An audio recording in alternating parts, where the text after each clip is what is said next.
क्या आप अपने मुलाजिम की तनख्वाह वक्त पर देते हैं या उसे इंतज़ार करवाते हैं? रसूलुल्लाह सल्लल्लाहु अलैहि वसल्लम ने फरमाया, मजदूर का पसीना खुश्क होने से पहले उसे उसकी मजदूरी अदा कर दो। हमारे लिए शायद चंद दिन की ताख़ीर मामूली हो, लेकिन एक गरीब के लिए यही चंद दिन बहुत भारी होते हैं। वक्त पर तनख्वाह देना सिर्फ अच्छा अखलाक नहीं बल्कि मुलाजिम का हक है। ऐसा न करने का गुनाह है। बाज़ लोग ऐसे भी होते हैं जो टाल मटोल करके और इंतज़ार करवा के भी पूरी तनख्वाह नहीं देते। हदीस में आता है, अल्लाह ताला फरमाता है, क़यामत के दिन 3 लोगों का मैं खुद मुखालिफ हूँगा। उनमें एक वो शख्स है जो किसी मजदूर से काम ले और उसकी पूरी मजदूरी अदा न करे।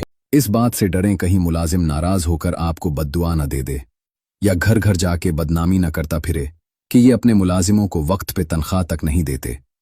देखने में आया है कि जो लोग अपने मुलाजिमों के साथ ऐसा सलूक करते हैं उनके घर कोई मुलाजिम नहीं टिकता। ये मामला इतना हल्का नहीं है, इसमें दुनिया और आखिरत दोनों का नुकसान है।